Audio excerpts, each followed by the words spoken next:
Hello बच्चों, कैसे हैं आप? आपको याद हो तो हम पढ़ रहे हैं अध्याय 1 स्थिर विद्युत और उसमें हमने पिछले वीडियो में ये समझा था कि आवेश दो प्रकार के होते हैं, धन आवेश और ऋण आवेश।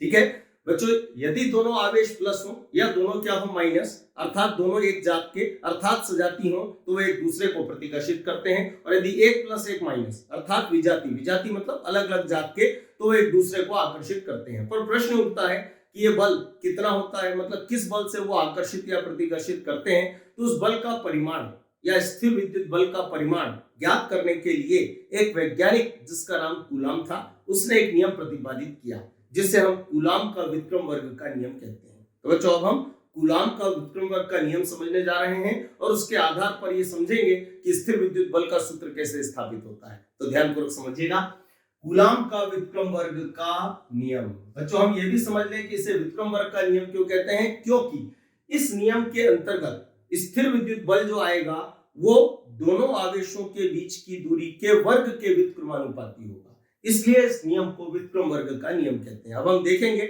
वो नियम क्या होता है और बल का सूत्र कैसे स्थापित होता है। ध्यान से देखिएगा बच्चों, ये दो आवेश हैं,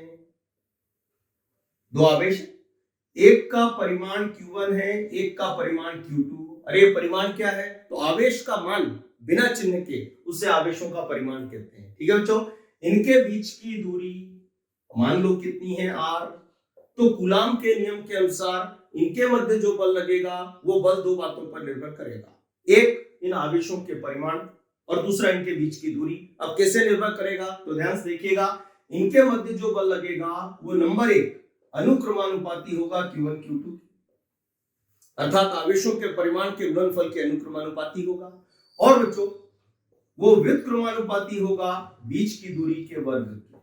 और इस तरीके से वो बल दो बातों पर निर्भर करता है। तो हम नियम बोल सकते हैं, ध्यानपूर्वक समझिएगा, किन्हीं दो आवेशों के मध्य लगने वाला बल।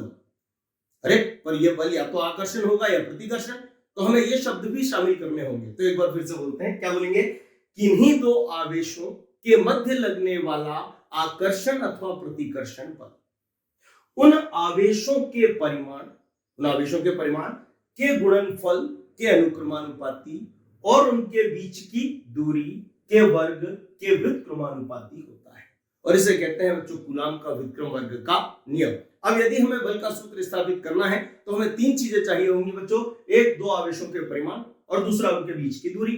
तो हमने माना किन्हीं दो आवेशों के परिमाण Q1, Q2 और उनके बीच की दूरी R है, तो उनके मध्य लगने वाला बल नंबर 1, ये थ्योरी लिखना पड़ेगी जो मैंने आपको बोल के बताई है ना। नंबर 1 F अनुक्रमानुपाती Q1 Q2 और नंबर 2 होगा बच्चों F व्युत्क्रमानुपाती R²। अब प्रश्न उठता है सूत्र कैसे स्थापित करेंगे। तो बच्चों आपको याद हो तो 11th में हमने पढ़ा है कि जब इस प्रकार के संबंध दिए हो और हमें सूत्र स्थापित करना हो तो इन संबंधों को मिलाकर लिख देते हैं। अब मिलाकर कैसे लिखेंगे, तो याद रखिएगा, जब मिलाकर लिखते हैं तो जो अनुक्रमानुपाती है वो ऊपर बैठेंगे, जो व्युत्क्रमानुपाती है नीचे बैठेगा, फिर इस निशान को हम बोलेंगे समानुपाती। ठीक, उस समानुपात के निशान को जब हम बराबर में बदलेंगे तो एक नियतांक का उपयोग करेंगे। बच्चों जैसे ही नियतांक का उपयोग करेंगे यह निशान बराबर में बदलेगा और हमें सूत्र प्राप्त हो जाएगा। बस ये करना है। तो हम यहाँ पर क्या लिखेंगे, उपरोक्त संबंधों को मिलाकर लिखने पर। यदि बच्चों उपरोक्त संबंधों को मिलाकर लिखेंगे तो इसकी शक्ल ऐसी हो जाएगी, देखो F समानुपाती Q1 Q2 ने इसके बटे में R², ये हो गया। अब इस निशान को हम किस में बदलेंगे, बराबर में, तो एक नियतांक का उपयोग करेंगे। तो यहाँ लिखते हैं या, ठीक है। अब ध्यान से देखिएगा, F काय में बदल दिया बराबर में, लेकिन उसके लिए एक नियतांक का उपयोग, तो हमने यहाँ स्मॉल के नियतांक लिखा, साथ में क्या आया Q1 Q2 और बटे क्या हो जाएगा R²। इसे हम डाल देते हैं समीकरण नंबर 1। इसे कहते हैं बच्चों दो आवेशों के बीच लगने वाले बल का परिमाण। पर प्रश्न उठता है इसको समीकरण 1 क्यों डाली, क्योंकि यह सूत्र अभी अधूरा है। किसके बिना, तो इस K के बिना। तो देखें ये K क्या है, तो बच्चों चूंकि ये K एक नियतांक है, कैसा नियतांक, तो जो समानुपात को बराबर में बदल रहा है।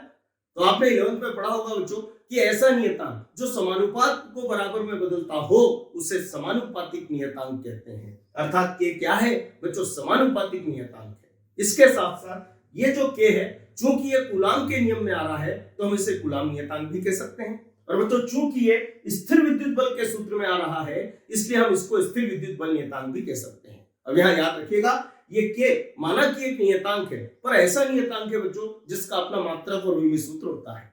और 11th में आपने पढ़ा है कि जिसका मात्रक हो वो पद्धति पर निर्भर करता है, अर्थात अलग अलग पद्धति में उसका मान अलग अलग होता है। तो क्लियर है, इसके का मान भी अलग अलग पद्धति में अलग अलग होगा। बच्चों न सिर्फ ये पद्धति पर निर्भर करता है बल्कि उस माध्यम पर भी निर्भर करेगा जिसमें ये आवेश रखे हुए हैं। तो इसका अर्थ क्या निकला बच्चों कि अलग अलग माध्यम के लिए के का मान अलग अलग होता है।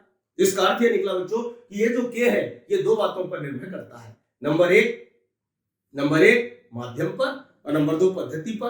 तो यदि हमें इसका मान फिक्स करना है तो माध्यम भी फिक्स करना होगा और पद्धति भी फिक्स करना होगी। तो हम अपने कार्य को पूरा करने के लिए मान लेते हैं, माना माध्यम वायु या निर्वात है और पद्धति ऐसा ही है, तो हम क्या बोलेंगे, आगे लिखेंगे जहां के समानुपातिक नियतांक या स्थिर विद्युत बल नियतांक या कूलाम नियतांक है, वायु या निर्वात में एसआई पद्धति के लिए इसका मान, ये पूरी थ्योरी अपन को लिखनी होगी। ठीक है बच्चों, ध्यान से देखिएगा मान क्या होगा। तो याद रखिएगा इसका मान वायु या निर्वात में एसआई पद्धति के लिए सांकेतिक रूप से बच्चों मान ये होता है। ठीक है, और गणितीय मतलब आंकिक रूप से देखा जाए तो मान 9 × 10 की घात 9 होता है। अभी मैंने आपसे कहा था इसका अपना मात्रक होता है और मात्रक मुझे पता नहीं है, तो अपन याद करके देख लेंगे, जो आएगा वो लिखेंगे। ठीक है बच्चों, ध्यान से देखिएगा। अभी जरूरत यह है कि इस मान को हम यहाँ रखें और इस सूत्र को पूरा करें। तो आप यहाँ पर जब ये लिखें तो इतनी जगह खाली छोड़ देना जहां पर हम मात्रक लिख सकें और फिर लिख देंगे होता है। आगे हम ज्ञात करके देख लेंगे, उसको इस खाली स्थान में रख देंगे। ठीक है बच्चों, अब ध्यान से देखिएगा, इस मान को हम इसमें रखेंगे तो क्या लिखेंगे, मान समीकरण फलाने में, फलाने मतलब समीकरण 1 में रखने पर। मैं रख रहा हूं, ध्यान से देखिएगा बच्चों। जैसे ही मान रखेंगे तो हमें f का सूत्र मिलेगा 1/4 पाई एप्सिलॉन 0, ऊपर आएगा q1 q2 और बटे होगा r²। और इसे कहते हैं बच्चों किन्हीं दो आवेशों के मध्य लगने वाले स्थिर विद्युत बल का परिमाण, या तो आकर्षण या प्रतिकर्षण। ठीक है बच्चों, अब ध्यान से देखिएगा, ये जो हमने नियतांक लिखा है ये एसआई पद्धति के लिए है, तो ये पूरा सूत्र भी अब एसआई पद्धति के लिए है। अर्थात जब भी आप इस सूत्र से बल का मान ज्ञात करेंगे तो हमें बल का मान एसआई पद्धति में मिलेगा, और एसआई पद्धति में बल का मात्रक न्यूटन होता है। तो यहाँ न्यूटन लिख के इसको डब्बे में बंद कर लेना, ये सूत्र की स्थापना हो गई बच्चों। ठीक है, ये दो आवेशों के मध्य लगने वाले बल का सूत्र होता है। अब एक काम अधूरा है, आपको याद हो तो हमने के का मान लिखा था लेकिन उसका मात्रक लिखना हम भूल गए। क्यों, हमें आते नहीं था। चेक करके देख लेते हैं, पहले बना के देखेंगे, जो आएगा वो लिख देंगे।